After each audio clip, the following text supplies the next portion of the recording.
இன்றைய முதல் வாசகம் இறைவாக்கினர் மீகா நூலிலிருந்து வாசகம். அதிகாரம் 5 வசனம் 2 முதல் 5 முடிய. ஆண்டவர் கூறுவது: நீயோ எப்ராத்தா எனப்படும் பெத்லகேமே, யூதாவின் குடும்பங்களுள் மிக சிறியதாயிருக்கின்றாய்.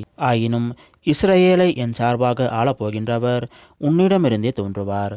அவர் தோன்றும் வழிமரபு ஊழி காலமாய் உள்ளதாகும். ஆதலால் பேறுகால வேதனையில் இருப்பவள் பிள்ளை பெறும் வரை அவர் அவர்களை கைவிட்டு விடுவார். அதன் பின்னர் அவருடைய இனத்தாருள் எஞ்சியிருப்போர் இஸ்ரேல் மக்களிடம் திரும்பி வருவார்கள். அவர் வரும்போது ஆண்டவரின் வலிமையோடும் தம் கடவுளாகிய ஆண்டவரது பெயரின் மாட்சியோடும் விளங்கி தம் மந்தையை மேய்ப்பார். அவர்களும் அச்சமின்றி வாழ்வார்கள். ஏனெனில் உலகின் இறுதி எல்லைகள் வரை அப்போது அவர் மேன்மை பொருந்தியவராய் விளங்குவார். அவரே அமைதியை அருள்வார். இது ஆண்டவர் வழங்கும் அருள்வாக்கு. இறைவா, உமக்கு நன்றி. இன்றைய நற்செய்தி புனித மத்தேயு எழுதிய நற்செய்தியிலிருந்து வாசகம். அதிகாரம் 1 வசனம் 1 முதல் 16 முடிய மற்றும் 18 முதல் 23 முடிய. தாவீதின் மகனும் ஆபிரகாமின் மகனுமான இயேசு கிறிஸ்துவின் மூதாதையர் பட்டியல். ஆபிரகாமின் மகன் ஈசாக்கு, ஈசாக்கின் மகன் யாக்கோப்பு. யாக்கோப்பின் புதல்வர்கள் யூதாவும் அவர் சகோதரர்களும். யூதாவுக்கும் தாமாருக்கும் பிறந்த புதல்வர்கள் பெரேட்ஸும் செராக்கும். பெரேஸின் மகன் எட்சரோன், எட்சரோனின் மகன் இராம், இராமின் மகன் அமினதாபு, அமுனதாபுவின் மகன் நகசோன், நகசோனின் மகன் சல்மோன், சல்மோனுக்கும் ரகாபேயுக்கும் பிறந்த மகன் போவாசு, போவாசுக்கும் ரூத்துக்கும் பிறந்த மகன் ஓபேது, ஓபேதின் மகன் ஈசாய், ஈசாயின் மகன் தாவீது அரசர்.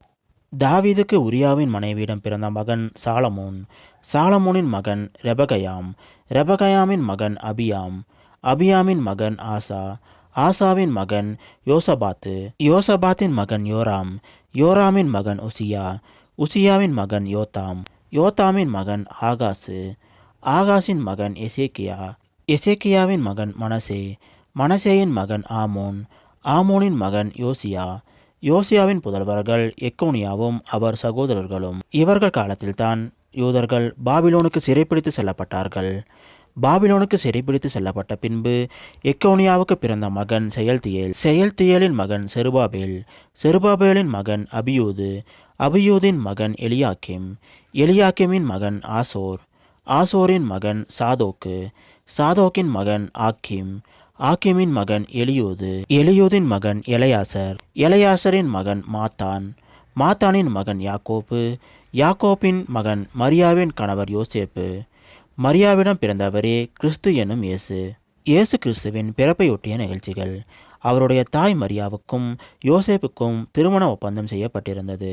அவர்கள் கூடி வாழும் முன் மரியா கருவுற்று இருந்தது தெரிய வந்தது. அவர் தூய ஆவியால் கருவுற்றிருந்தார். அவர் கணவர் யோசேப்பு நேர்மையாளர். அவர் மரியாவை இகழ்ச்சிக்கு உள்ளாக்க விரும்பாமல் மறைவாக விலக்கிவிட திட்டமிட்டார். அவர் இவ்வாறு சிந்தித்துக் கொண்டிருக்கும் போது ஆண்டவரின் தூதர் அவருக்கு கனவில் தோன்றி, யோசேப்பே, தாவீதின் மகனே, மனைவி மரியாவை ஏற்றுக்கொள்ள அஞ்ச வேண்டாம். ஏனெனில் அவர் கருவுற்று இருப்பது தூய ஆவியால் தான். அவர் ஒரு மகனை பெற்றெடுப்பார். அவருக்கு இயேசு என பெயரிடுவீர். ஏனெனில் அவர் தம் மக்களை அவர்களுடைய பாவங்களிலிருந்து மீட்பார் என்றார். இதோ, கன்னி கருவுற்று ஓர் ஆண்மகவை பெற்றெடுப்பார். அக்குழந்தைக்கு இம்மானுவேல் என பெயரிடுவர் என்று இறைவாக்கினர் வாயிலாக ஆண்டவர் உரைத்தது நிறைவேறவே இவை யாவும் நிகழ்ந்தன. இம்மானுவேல் என்றால் கடவுள் நம்முடன் இருக்கிறார் என்பது பொருள். இது கிறிஸ்து வழங்கும் நற்செய்தி. கிறிஸ்துவே, உமக்கு புகழ்.